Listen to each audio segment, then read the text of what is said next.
तो एफडीए दफ्तर में इस वक्त हम लैब के अंदर मौजूद हैं जहां सैंपल्स की टेस्टिंग होती है। और इस लैब में प्रवेश करने से पहले आप देख सकते हैं कैसे हमें मुझे और मेरे क्रू को यहां पर एप्रन और कैप पहनाया गया है, क्योंकि तमाम जो हज़ारों की संख्या में सैंपल्स यहाँ पे आते हैं उसकी टेस्टिंग किस तरह से होती है वो तस्वीरों में हम आपको दिखाएंगे। और वहाँ प्रवेश करने से पहले एक आंकड़ा भी आपको हम बता दें कि 2025 में ही अगर आप देखें तो बताया जाता है कि पूरे साल में जो टेस्टिंग हुई थी करीब 15,000 सैंपल्स की टेस्टिंग हुई। और अगर आप 15 दिनों में ही देखें जुलाई में 1 से 15 जुलाई तक तो बताया जाता है 8,700 सैंपल्स की टेस्टिंग हो चुकी है। तो आप इसकी रफ्तार समझ सकते हैं कि कितने सैंपल्स जो रेड्स हो रही हैं बड़ी संख्या में, कितने सैंपल्स इकट्ठा किए जा रहे हैं और किस बुलेट ट्रेन की रफ्तार से यहाँ पर टेस्टिंग हो रही है। वो तस्वीरें हम आपको लैब के अंदर की दिखाते हैं।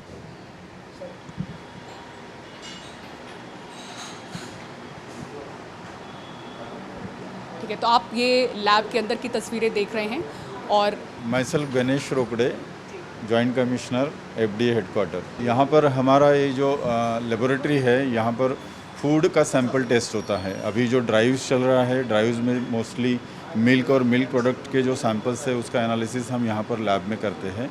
ये हमारे फूड एनालिस्ट है मिस्टर संतोष उगले, ये इंचार्ज है यहाँ पर लैब के।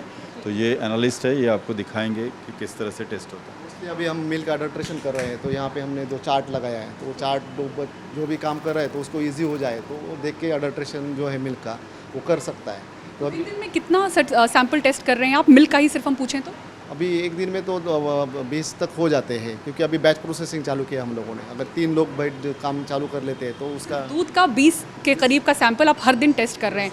क्या अचंभित करने वाली बातें आ रही हैं सामने टेस्टिंग में? क्या क्या मिला हुआ दूध लोगों के पास पहुँच? बराबर अभी तो मिलावट पे जाओगे आप तो उसमें शुगर ऐड होता है जो इजीली अवेलेबल है मार्केट में। फिर डिटर्जेंट ऐड हो रहा है। अभी हमारी कार्रवाई जो हो गई वो पुणे में हो गई, शिव में बहुत बड़ी कार्रवाई, तो उसमें ज़्यादा करके हमें डिटर्जेंट मिल रहा है। फिर यूरिया मिलता है। फिर अगर दूध ख़राब ना हो जाए इसलिए तो उसमें नमक डाला जाता है, तो वो भी मिलता है हमें।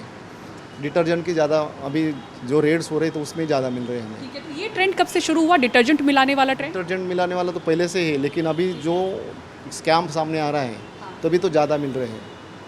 ये कब से देख रहे हैं आपकी इसकी संख्या बढ़ी है? अभी तो 2 महीना हो गया है, उसकी संख्या ज़्यादा बढ़ी हुई है। मतलब मैं ये समझूं कि जब से तुकाराम जी आए हैं तब से जो सैंपल्स की संख्या आपके पास पहुंच रही है वो रफ्तार से बढ़ी है। आप पहले के कंपैरिजन में बताएंगे? कंपैरिजन में हमें ज़्यादा करके सोडियम क्लोराइड मतलब सॉल्ट मिलता था, हाँ, और बाकी के दूसरे जो यूरिया मिलता था या शुगर मिलती थी, कि उतना अभी काम भी उतना चल रहा है और नए ऑफिसर आ गए हैं तो कलेक्शन भी ज़्यादा हो रहा है सैंपल का। तो आप लोग पहले कितने स्टाफ होते थे लैब में और अब कितना बढ़ाने पड़े हैं? अभी तो फिलहाल पहले 5 या 6 लोग होते थे, अभी तो 12-13 लोग हो गए हैं। तो फिर काम भी उतना बढ़ रहा है और बाहर जो सैंपलिंग हो रहा है वो भी ऑफिसर के स्ट्रेंथ बढ़ा दिए सर। तब तक ये देखो अभी डिटर्जेंट का था ना जो स्कैम चल रहा है बहुत बड़ा, तो इसमें हमने हाँ, ओके। अभी इसमें थोड़ा रिटर्न डालना हमें मिथाइल ब्लू। ये मिथाइल ब्लू करके इंडिकेटर है। क्या होता है इससे? अगर तो इससे अभी कलर आएगा, उसका खुद का ब्लू कलर है। ओके, ये देखिए पीछे रख देते हैं और एक सैंपल में डाल देता हूँ मैं। ये सैंपल है अननोन, ये वाला अननोन है।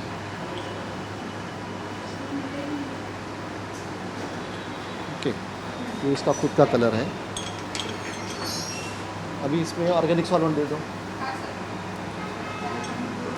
तो ये जो ऑर्गेनिक सॉल्वेंट है अगर हम इसमें डाल देते हैं, ये क्या है? इसमें कलर नहीं है, देखो, हाँ, डाइक्लोरोमीथेन है, ऑर्गेनिक सॉल्वेंट है।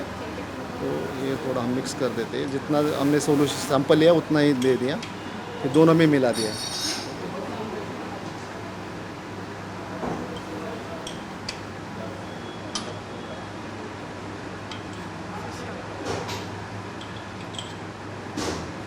अभी देखिए इसमें ये ऊपर कलर था हमारे सॉल्यूशन में, अभी तो इसमें हमने मिलावट कर दिया। थोड़ी देर में रुकिए।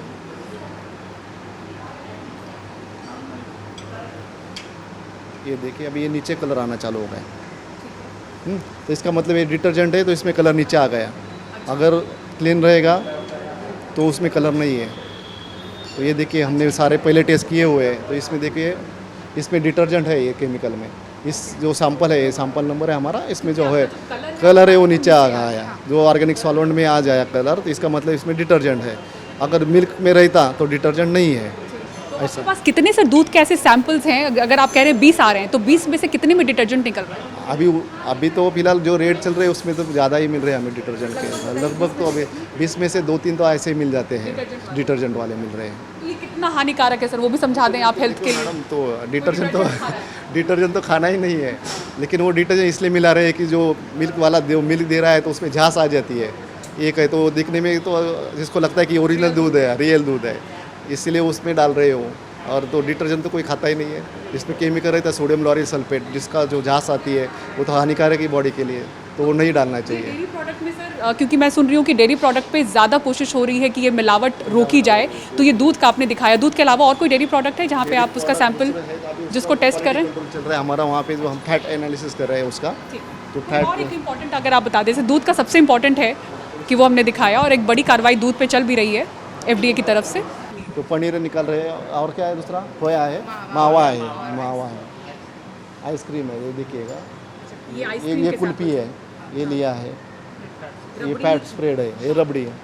तो इसका हम फैट एक्स्ट्रा करते हैं, और उसका जो रीडिंग है वो जो घी का जो पैरामीटर्स है, मतलब मिल्क फैट है, उसका जो एक रीडिंग दिया है फूड सेफ्टी एक्ट में, तो उसको अगर मैच हो जाता है तो उसका ही है।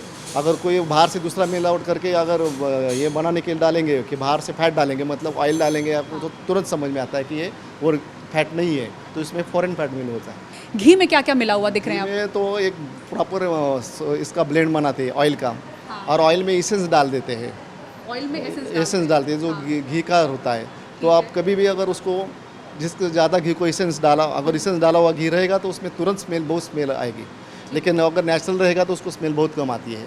तो कभी भी आप लेगो तो एक सिंपल टेस्टिंग है, स्किन टेस्टिंग। अगर आपको कोई घी लेना है तो उसमें थोड़ा ले लो, स्किन पे रगड़ लो, स्मेल ले लो तो स्ट्रांग आएगा, थोड़ी देर के बाद जो कम हो जाएगा तो इसका मतलब समझ लो कि उसमें स्पाइक किया हुआ है, कि उसमें एसेंस डाला हुआ है। और नेचुरल घी का जितने भी बार आप स्मेल लोगे तो वो सेम ही आएगा। एसेंस के अलावा कुछ और ऐसा कंपोनेंट ऐसा मिला हुआ जिसमें हमको? ये भी हो सकता है कि उसमें तिल ऑयल करते हैं, सीसम ऑयल, वो भी डालते हैं, तो उसका भी एक स्पेशल हम टेस्ट कर लेते हैं कि उसमें अगर केमिकल टेस्ट है उसमें पिंक कलर आ जाता है। अगर सीसम ऑयल अगर उसमें वनस्पति डाला हो तो वो तुरंत पकड़ में आ जाता है। और पनीर का, रबड़ी का, ये सब में क्या मिलावट देख रहे हैं? पनीर का रबड़ी में तो अभी इसमें भी हमें मिला था कि हम जो फैट एक्स्ट्रा करते हैं तो फैट का जो इसका डेयरी फैट है वो कम, उसको मैच नहीं करता। किसको? अगर जो डेयरी फैट के हमें लिमिट्स दिए हुए FSSAI के एक्ट में, तो उसको अगर मैच नहीं करते इसका मतलब डेयरी फैट नहीं है वो, तो हम उसको फॉरेन फैट मेंशन करते हैं। फॉरेन फैट को अगर डिफाइन कर पाए वो है क्या चीज़? फॉरेन फैट डिफाइन हो जाता है कि अगर उसमें अगर किसी ने ऑयल डाला होगा, पाम ऑयल सस्ता है तो पाम ऑयल का भी हमारे पास रीडिंग है जो एक्ट में दिए हुए, तो हम उसको कंपेयर कर लेते हैं। पाम ऑयल के अलावा कोई और ऐसा इंग्रेडिएंट जिससे हम घबराएं सुन के कि ये भी मिला हुआ है इसमें? ऐसा तो नहीं मिला अभी तक हमें, लेकिन ज़्यादा क्योंकि करके ऑयल सस्ते हैं तो वो ब्लेंड कर लेते हैं।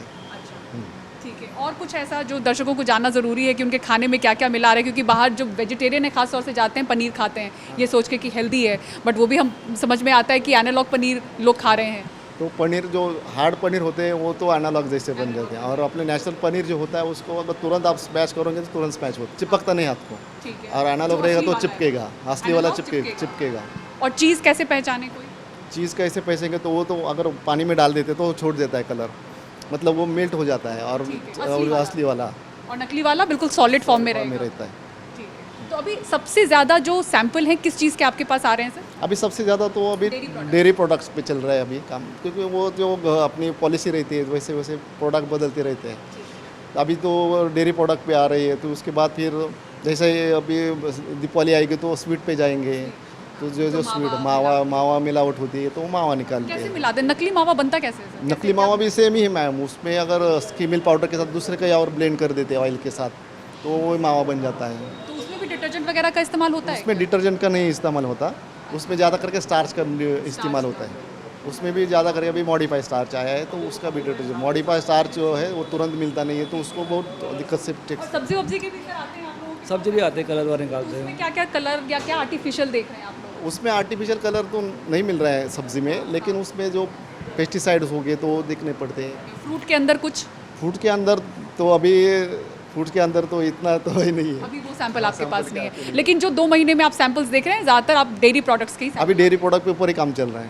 ठीक है। और ये पूरी आपकी जो स्टाफ है, कितने घंटे ये लोग काम कर रहे हैं सर? अभी तो सब लोग 8 ही घंटे काम करते हैं, जितना है उतना ही शिप में। काम लेकिन बहुत बड़ा है आप। हाँ, लेकिन 2 शिप में काम करते हैं। सुबह 8 से चालू होता है, 4 बजे ख़त्म होती है एक शिप, और दोपहर को 12 बजे आते और शाम को 8 बजे चले जाते। तो सबको 8 ही घंटा काम करना है, लेकिन लैब का टाइमिंग जो है स्पैन हो गया कि 12 घंटे हो गए।